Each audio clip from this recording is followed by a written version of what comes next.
I Still Love Him podcast. It's LUV Him podcast. Click subscribe. You can watch our shows, the playbacks, okay? And also look at the screen right now, www.gyroscopeme.com. That's where you can watch this show live in the future and, hereafter. And now and hereafter, okay? And also, the calling number is 973 460-8931, okay? So you definitely call in now and talk to us and things like that. Woo, woo, ha, ha, ha. Okay, great. And guess what's going on today, people? I have a special guest. His name is Bernard M. Jones. He's on the phone texting and things like that, but he's here and I'm so excited. I'm ready to talk to him and things like that. Woo, woo, ha, ha, ha. How are you, Bernard? Look at you. You got your suit jacket on. I'm loving it. You came fresh to death. I'm loving it. And what's going on? Just chilling. Hold on. He said just chilling. I gotta get sick. I'm just relaxing, actually. Oh, you're relaxing? Life. Absolutely. I know you're enjoying life. You got a lot of things going on, okay? Now, you're a realtor. Yes, ma'am.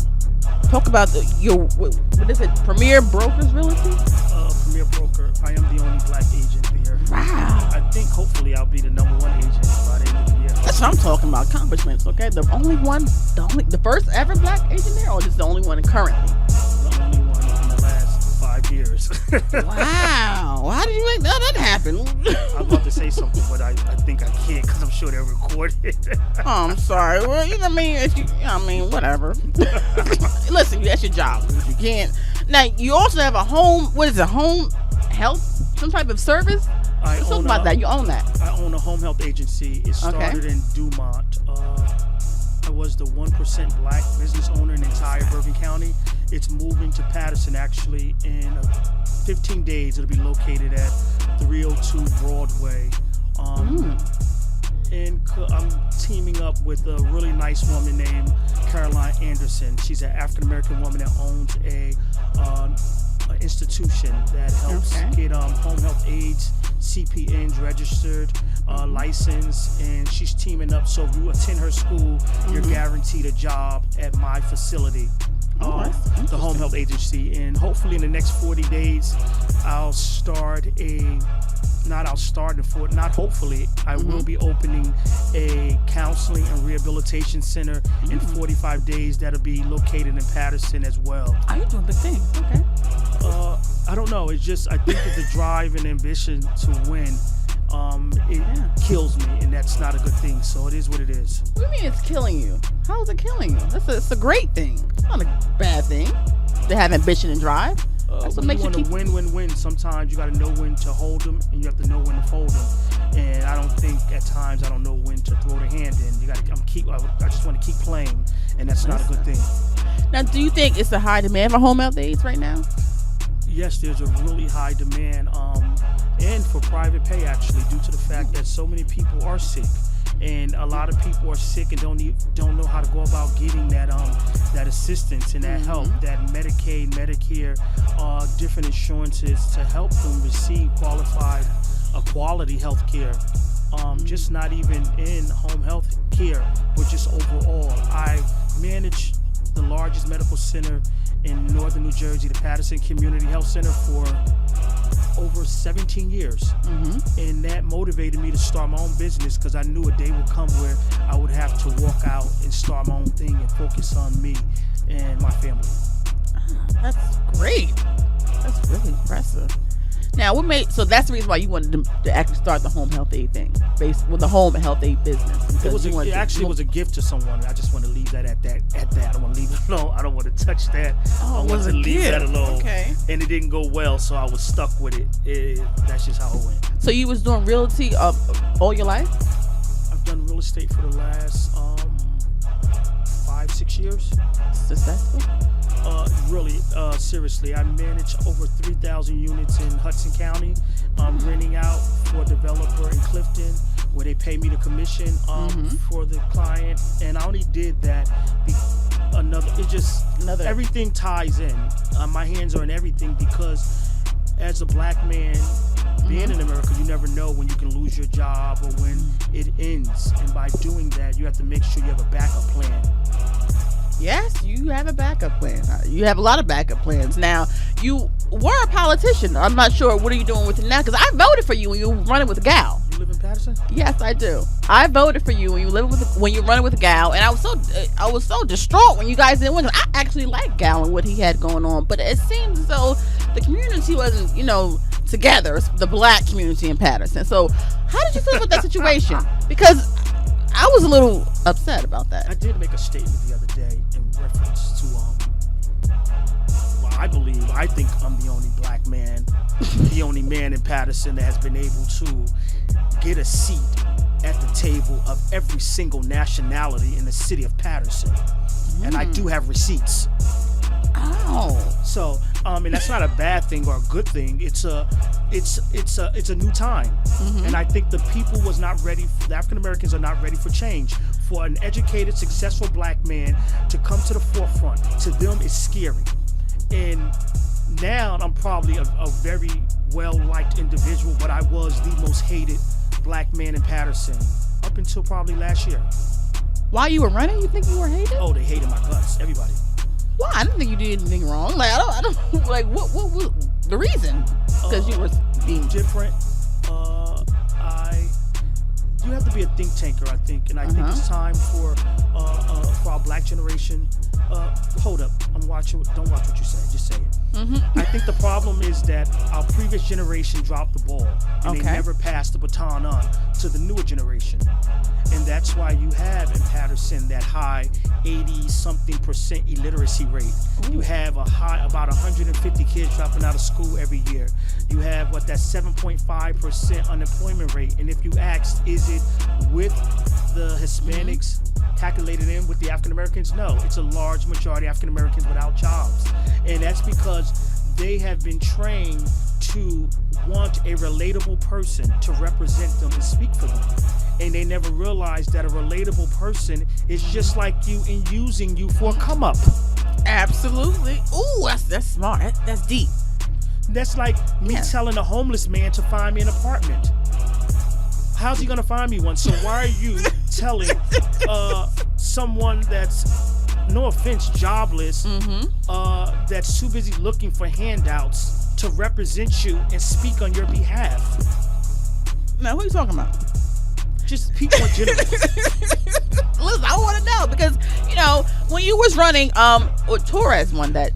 Was it Torres? He won. How you feel about that? Because I would have thought that, even though, do you like Gal? I'm just be honest. Do you like Gal? And what he ran for? Do. I think he was for the people. When he was out in the streets getting things, that's what we needed. Now we don't need a mayor that's behind closed doors is trying to be.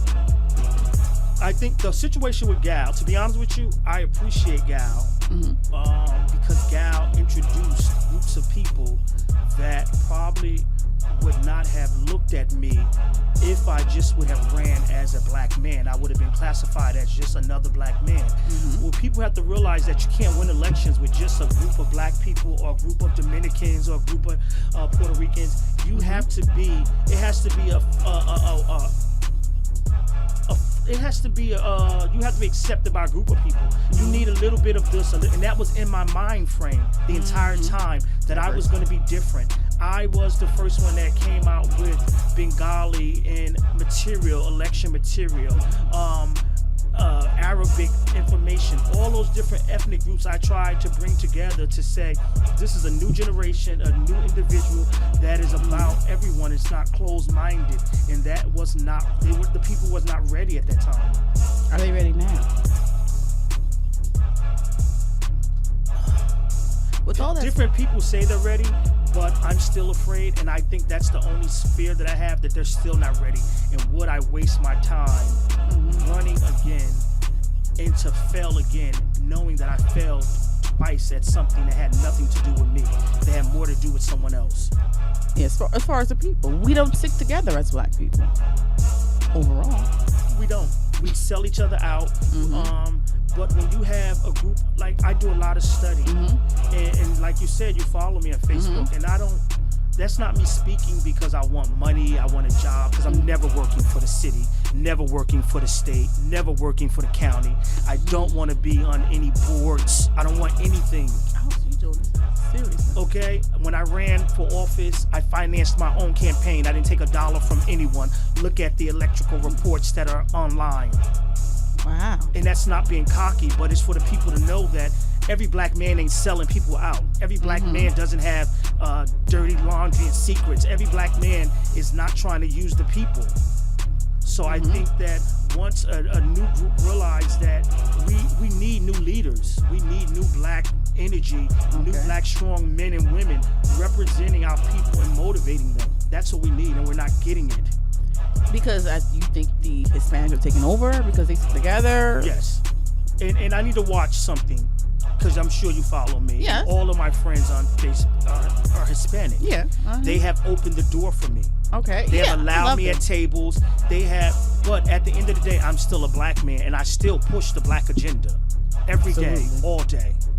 And that's not selling my people out, but I kind of feel like there's a conflict, because now some come to me like, what are you doing? Like, why are you coming at us like that? And I'm telling them, it's not you. Yeah. I am a voice for my people. We've been set back 30 years. We're now back to where Graves was the mayor, a white man that was sicking dogs on our grandmothers and our great-grandmothers and grandfathers, and rode around with a baseball bat, jumping out of a car, saying, get off of my streets, you know what?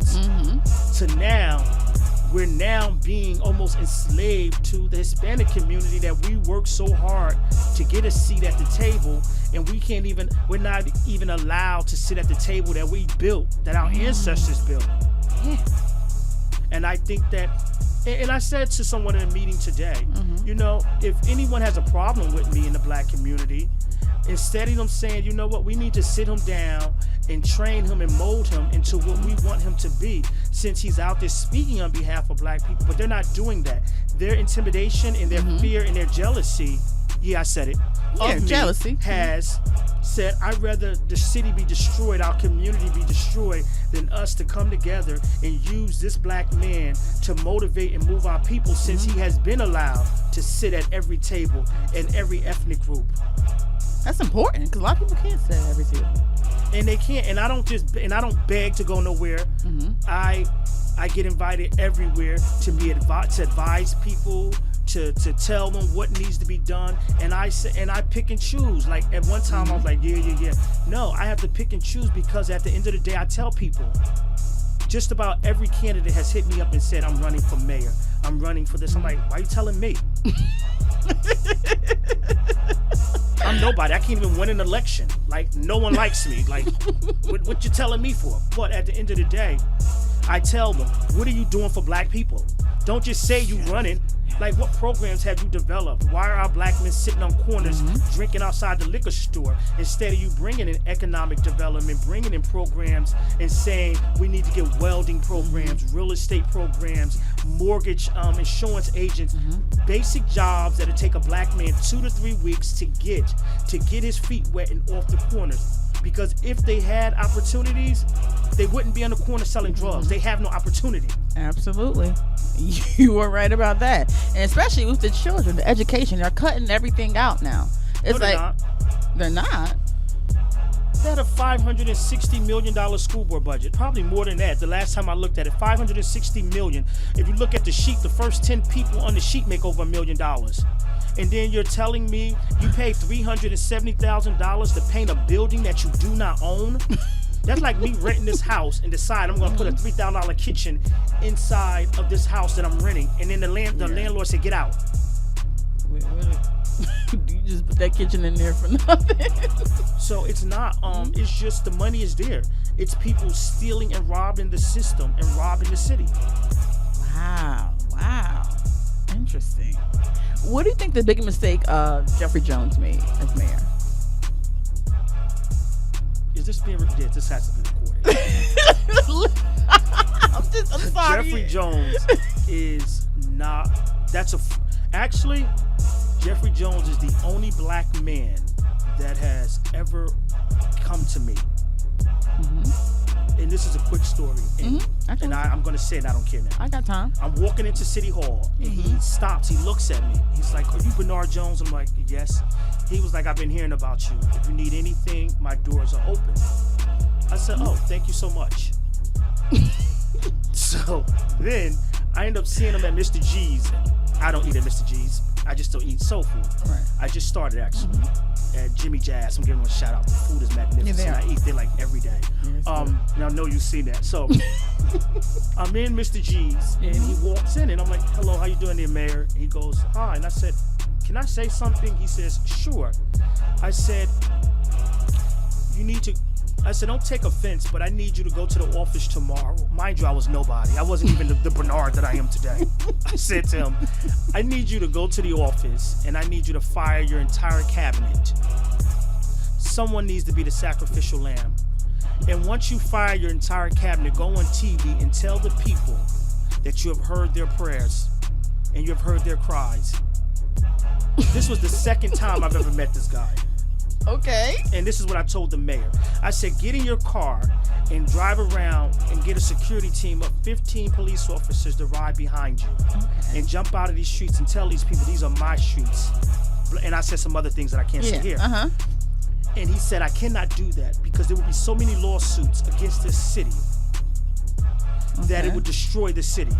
I said to him, you are a man of honor and integrity because you have never thrown anyone under the bus. You have taken this whooping. And he said, well, I don't strive to be a man of honor and integrity, Bernard. I said, well, you are.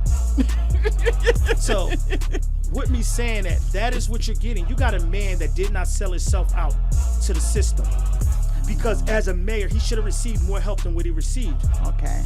Maybe arrogant, maybe cocky. I don't know. That's not the person that I met and know. And I haven't spoke to him in, I think, a year or two. But the point is that he is a real man of honor. He has never sold anybody out. He could have easily went on television and said, the Democratic Party got upset because I didn't give them control of this money, and that money, and they refused to help me and sold the people out. It was black people that went after him to destroy this man. Yeah, I was noticing a lot of black people. Because these same black people asked him, how come you're not going after Joey Torres when you had, 10 to 13 shootings in a city and no one is saying anything? Why there's no one saying anything to him? Why did y'all go after Jeff Jones? Because he didn't fix potholes and have snow removal. That was the job of his cabinet to protect him, and they did not protect that man. So people need to know government and need to know how it works. You hire and you select people to represent you and protect you, and they did not protect that black man. You just made me think about something. It's interesting. Ooh, so it's basically his demise. I want to say demise, but like demise. His demise was from his cabinet, not his from him, cabinet and not speaking and up. His people, and people said we reached out. He didn't want to listen because he knew that he was in a fight by himself. And he was just a man saying, I'm swinging and nobody's swinging with me. If your own cabinet is not protecting you and allowing you, listen here.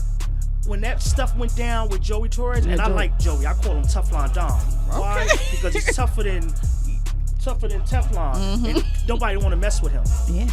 And that's what I'm learning. That I'm liking tough I'm liking tough men that say you're not going to back me into a corner.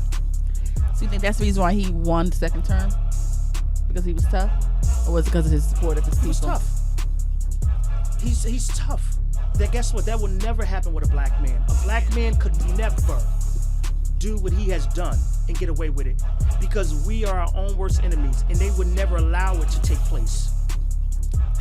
Wow, that's some strong words you're saying. Never. And I've been saying all day, no offense, and I know Obama is off limit to all black people. Like, you're not allowed to say anything. Don't let me start with that one. Don't let me shoot me. And they like, he can't do nothing. He's the president. He can't do anything. Well, Trump just got in office, and in less than 48 hours, this man has turned this country upside down in 48 hours. And what, a president can't do what?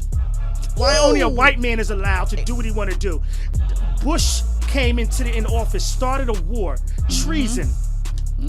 Sent his entire cabinet over there, they created businesses to rob the American people, and the Democratic Party did not go after them.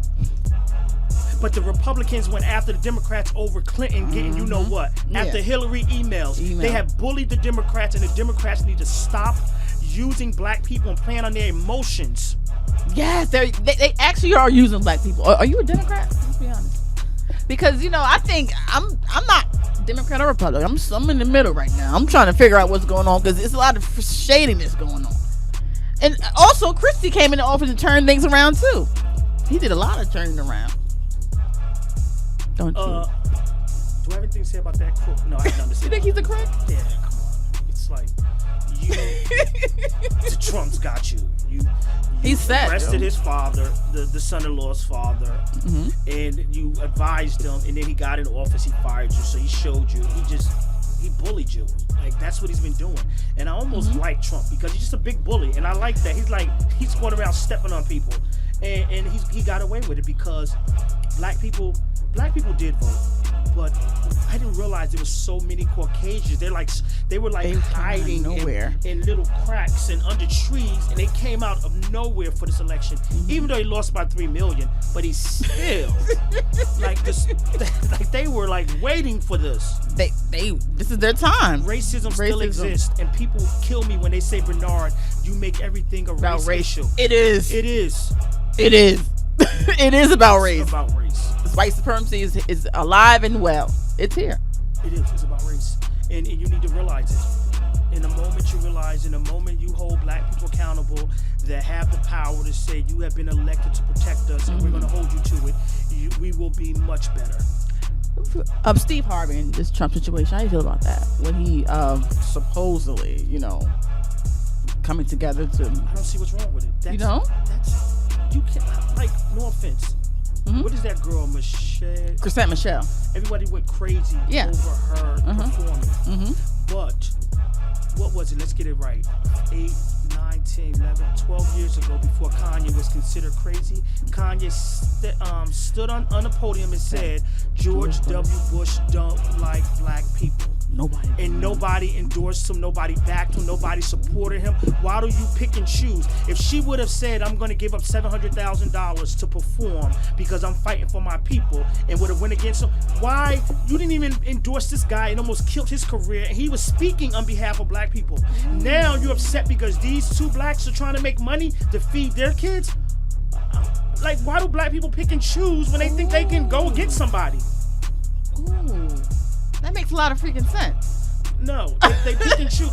Come on. It makes a lot of sense. How do you feel about this Dominican Republic way? That was really concerning to me. And they actually changed it immediately too. I'm gonna say this. Okay. I'm sorry. I was not against it because I dislike Dominicans. I love them. You have opened the door for me. You have embraced me when my own community has not embraced me. But it's unpatriotic. You're in America. Seriously. And I see if they did it because it was patriotic. They did it because they felt that it was an honor, or they were honoring a group of people, but they did it because they wanted the Dominican votes, and they want to say during their next election, I named the street after you, give me your votes. See what I'm doing for you, look what I'm giving you. That is why they did that. Because I called every council member and told them, don't do it.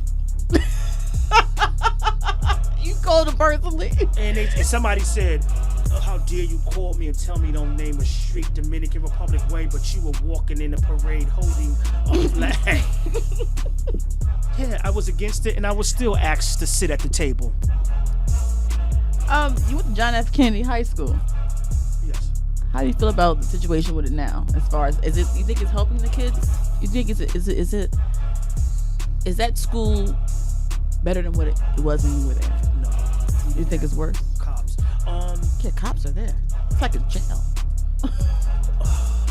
You know what? Probably because I don't like kids, so I don't even address issues with kids. You don't like kids? I'm very honest. I like them to be raised well, but I don't like kids like that. I feel bad because I think that there's no way you should have. Let me get it right, because I've just got $560 million in funding, and your children don't have books to read. Anybody in your right mind know that you should not be paying $1,000 for a computer this day and age when you can buy one for $250 from Walmart. So that means if you're in the school system and you have a contract, you should be getting, and you're getting them bulk, you should get even more for a cheaper price. It's just a way to rob these urban communities. It's all about money. It's all about the money. Everybody is stealing the parents have to come together. They're not fighting. They're not. People are giving up. I think they're just letting the teachers and the schools do their job for them. I think that's what's happening here. Nobody's like willing to take a stand. Either they're scared or they're scared. The outcome of what can happen. Totally. Seriously. It's sad. It really is. I feel bad and that's why we have the issues with our kids, because they don't have anyone to look up to. There's no guidance. They have no black role models to say, oh my God, I want to be like that. I'm trying to think, did I even have a black role model growing up? And that's a question that all of this that I'm fighting for I went to Operation Link Up as a child. I heard of that. I remember that. And they appointed me a mentor who was she was the first black executive at IBM, and her husband was an accountant at IBM. And so I kind of was taken out of Paterson at an early age, and I grew up with both parents who took care of me.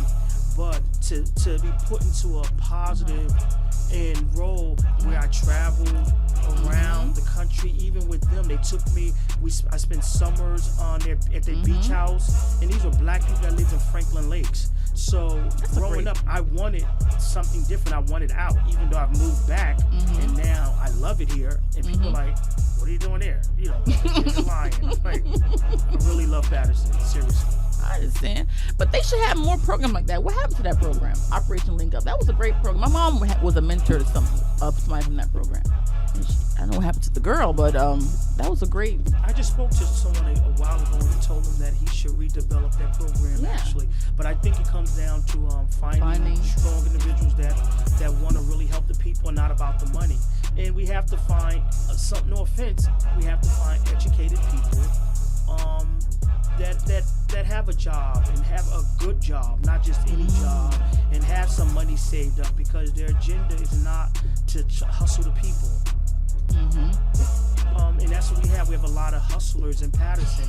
And no offense, you can't expect someone that is eating from the hands of the oppressor to come to them and say, I want to uplift my people, because he's saying, I'm not putting my family's food and money at risk to help a group of people that don't want to be helped.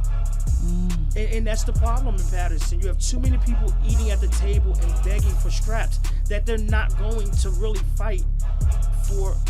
Good example, I had a meeting with a pastor. He called me in and said, you need to calm down on Facebook. Are you kidding me? And I said to him, listen, and I was very nice because I wouldn't disrespect anyone. But I said to him, in every black community across the United States of America, the black pastors control the politicians. And Paterson is the only city where you had 9 killings and not a single black council member got on their platform and spoke and said enough is enough. When are we going to receive the help that we need? Our children are dying. No one spoke on it as if it was okay. and the black people are okay that you're voting for people and you're paying $500,000 for a bunch of individuals that don't know how to balance the budget. Oh, God. That canceled your recreation program and your kids had to go home 3 weeks early just so that you can then beg people for contributions and donations like bums on the streets.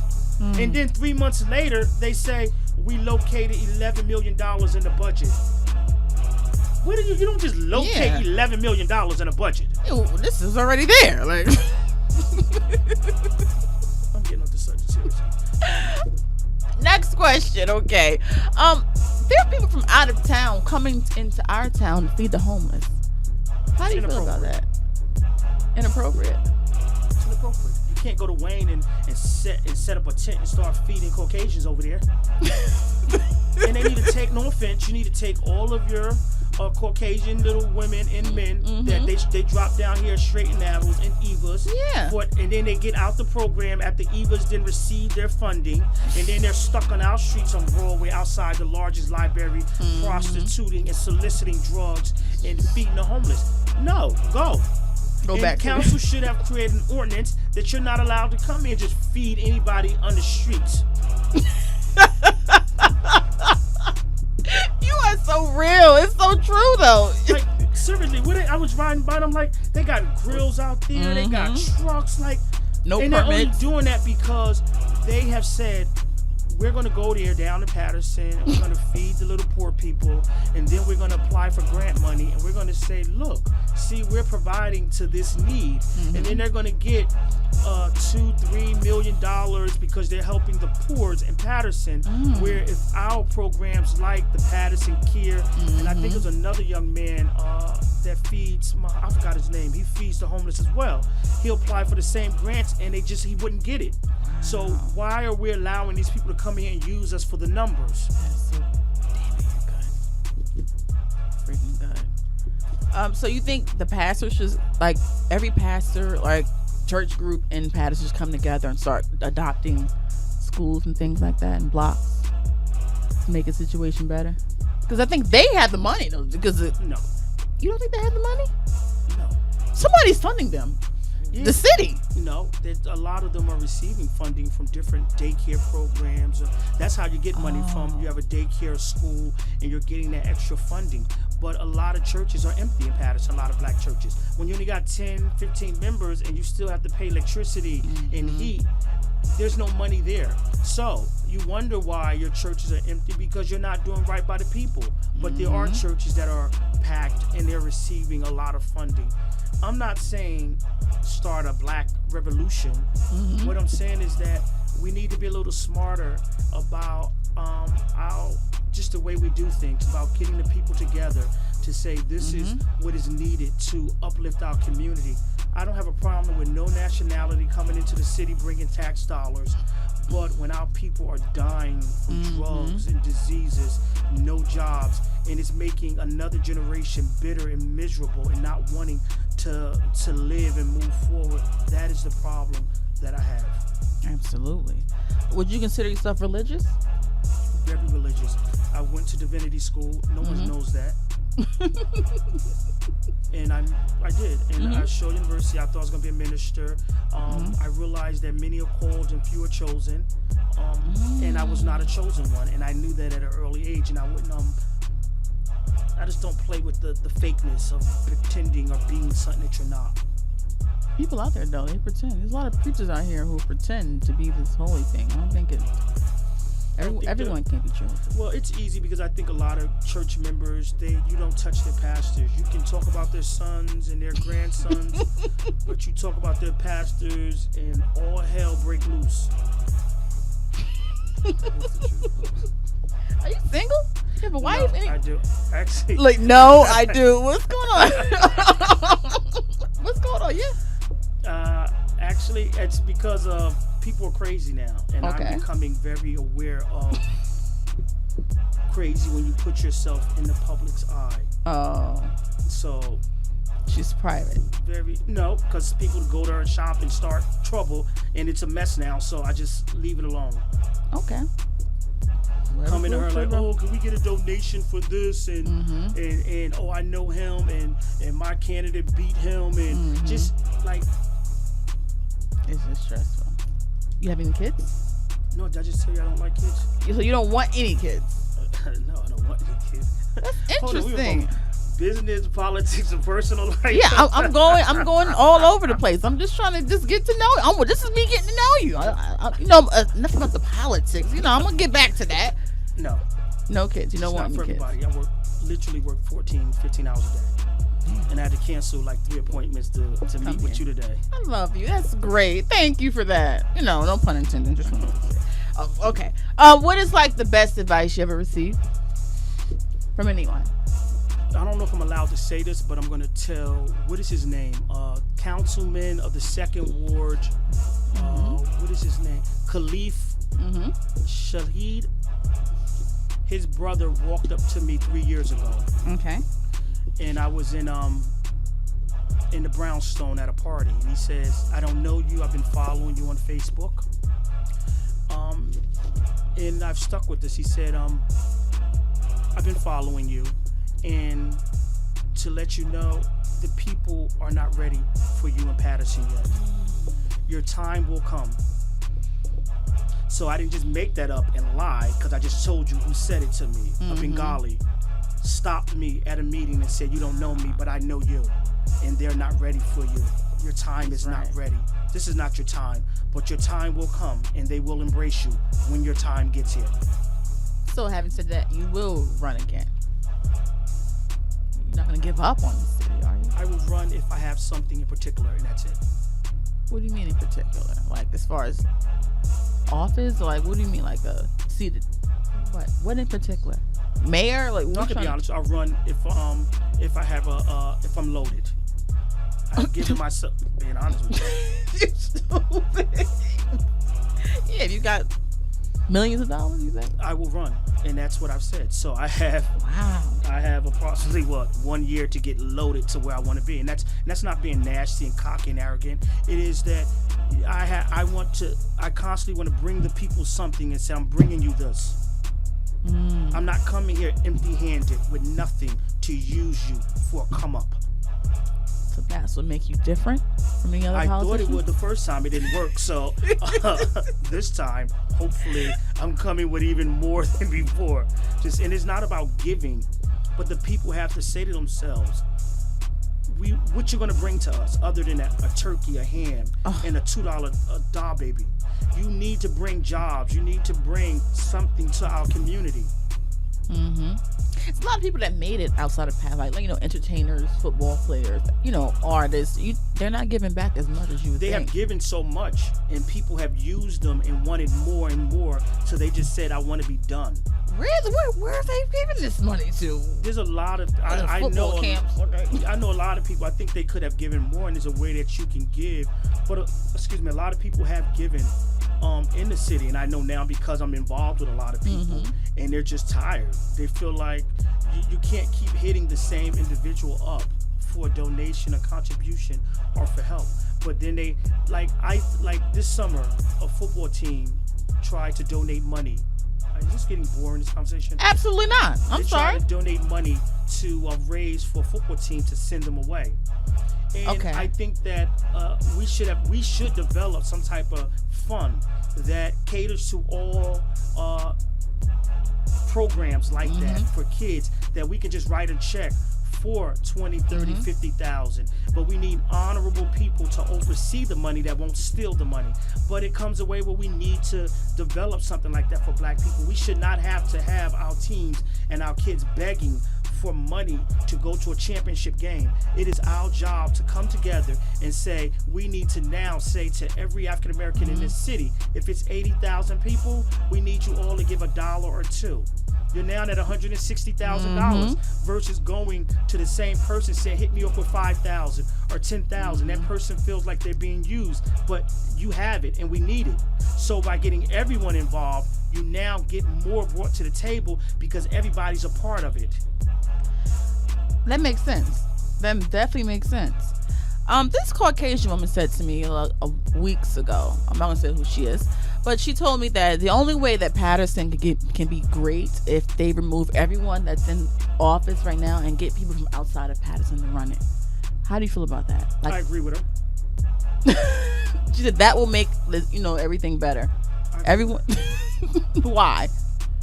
Because it's not bringing everybody in and not bringing everybody white in. I hope she didn't mean that. No, just saying somebody from not in the city out, this control everything.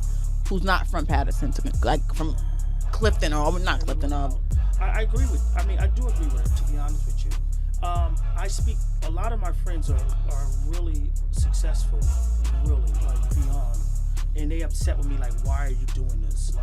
My broker.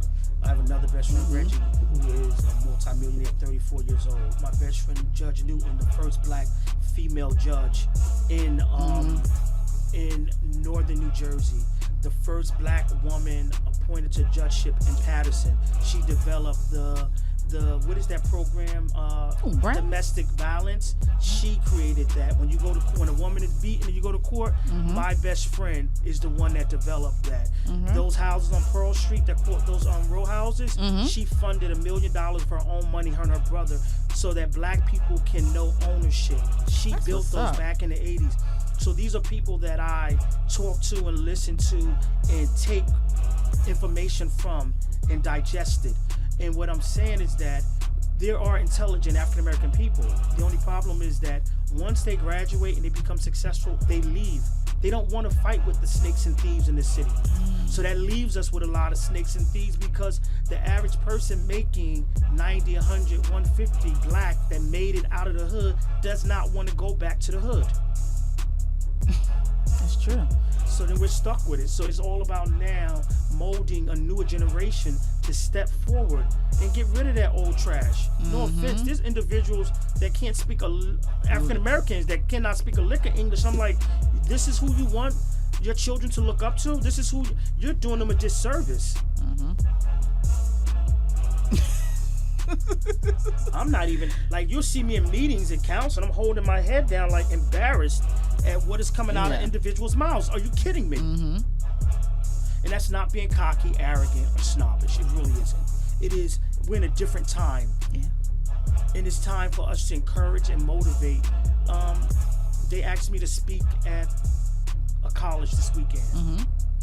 And some Hispanic hit me up and said, another Peruvian said Bernard would be a wonderful individual. I'm like, serious? And that's not cool.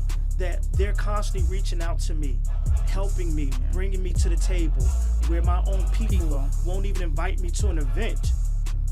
So people on Facebook, like, he's never in a picture with black people. They never invite me anywhere. Oh, that's deep. That's deep. The only way I hear about it is the day of, like, yo, did you go here? And I'm like, no, I didn't go, because I didn't know anything about it. And I'm not crashing anywhere. I don't go to free parties. I don't take free tickets. I don't go where I'm not invited. Right. And that's just how it is.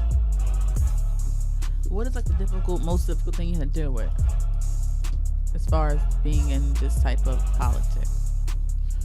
Most difficult? Yeah. What is the most? I don't think all of it's difficult. But once you get bit by that bug, it's something that you just never want to let go. And I know why people stay involved for years. Either my broker said to me, why do you want to be a politician, Bernard? You either want it for two reasons: for the money or the power. And you don't want it for the money because you can make more money selling real estate. And do you need power that bad? And I said, no. There is a third reason, that you really want to help bring about change. Because when you have family members that live in Paterson, sister, a niece, nephews, my nephew and nieces, and 56 cousins that look up to you and have pride in you, you want to do right by them. And every day of my life, I've done right by them. So, and I'm learning. Ernest Rucker said something to me in this effect: your group presence is horrible. No one likes you in a group of people because you come across as a cocky, arrogant snob. But your one-on-one is dangerous, and no one in the city of Paterson can mess with you on a one-on-one. So I am now learning how to deal with people on a one-on-one to get a chance to meet the real me, and not what they think they see on Facebook of me just having fun. If you think it's having fun, I think you're speaking knowledge. You're preaching to the people. That's what I think. Thank you. But so it's just fun. So Jimmy Jazz, you got to, like, some type of deal with them, like you promote for them, something like that, because you do it every day. I'm like, I know the food is good. I ate there, but you do, like, nonstop. Like you dealing with them, some type I don't eat soul food. Oh, you know. And I was driving by this place. I'm just like, I'm not eating here. I'm sure it's dirty in there. I did say that. I said, Tell my ass. Sure it's dirty. I was like, all these places, because I don't eat in Paterson. Oh. Like, sorry, I don't eat oodles and noodles. I don't eat. You stupid. I work, no offense, like, seriously, I'm going to tell y'all the joke. I don't eat at places. I just don't eat on buffets. I don't eat like that because I don't work hard to eat the way I want to eat. I have friends that's wealthier than me that eat off the dollar menu, and they eat oodles and noodles, and they're like, but we live in gated communities. You eat lobster and steak, but you live in the hood. But because that's what I enjoy. So I drove past, and I said, let me try this. So I went inside, and the first bite. I know it's so good. I had their food before. It's so clean in there. Everything is clean. I mean, she is so nice to me. Yeah. They've offered me free food and they'll tell you I say no thank you. So nobody say Bernard is doing something for something. I don't take free from nobody. The food is so good. It is the best fried chicken I've ever had, and she marinated in a hot sauce, and they cook it in a soy oil. Like she's told me all the recipes. Okay. It's that good. I don't know the woman. I just met the woman by me eating it at one time, and she said, "Yo, you put on Facebook. Everybody's talking about something. You had like 200 likes, and I'm like, yo, your food is that good. It is. It is. Like people are coming from Bergen County eating it. Like, yo, Bernard, it's good. It's not in a dirty place and not in dirty pots and not somebody with a dirty apron on cooking for you. It's clean.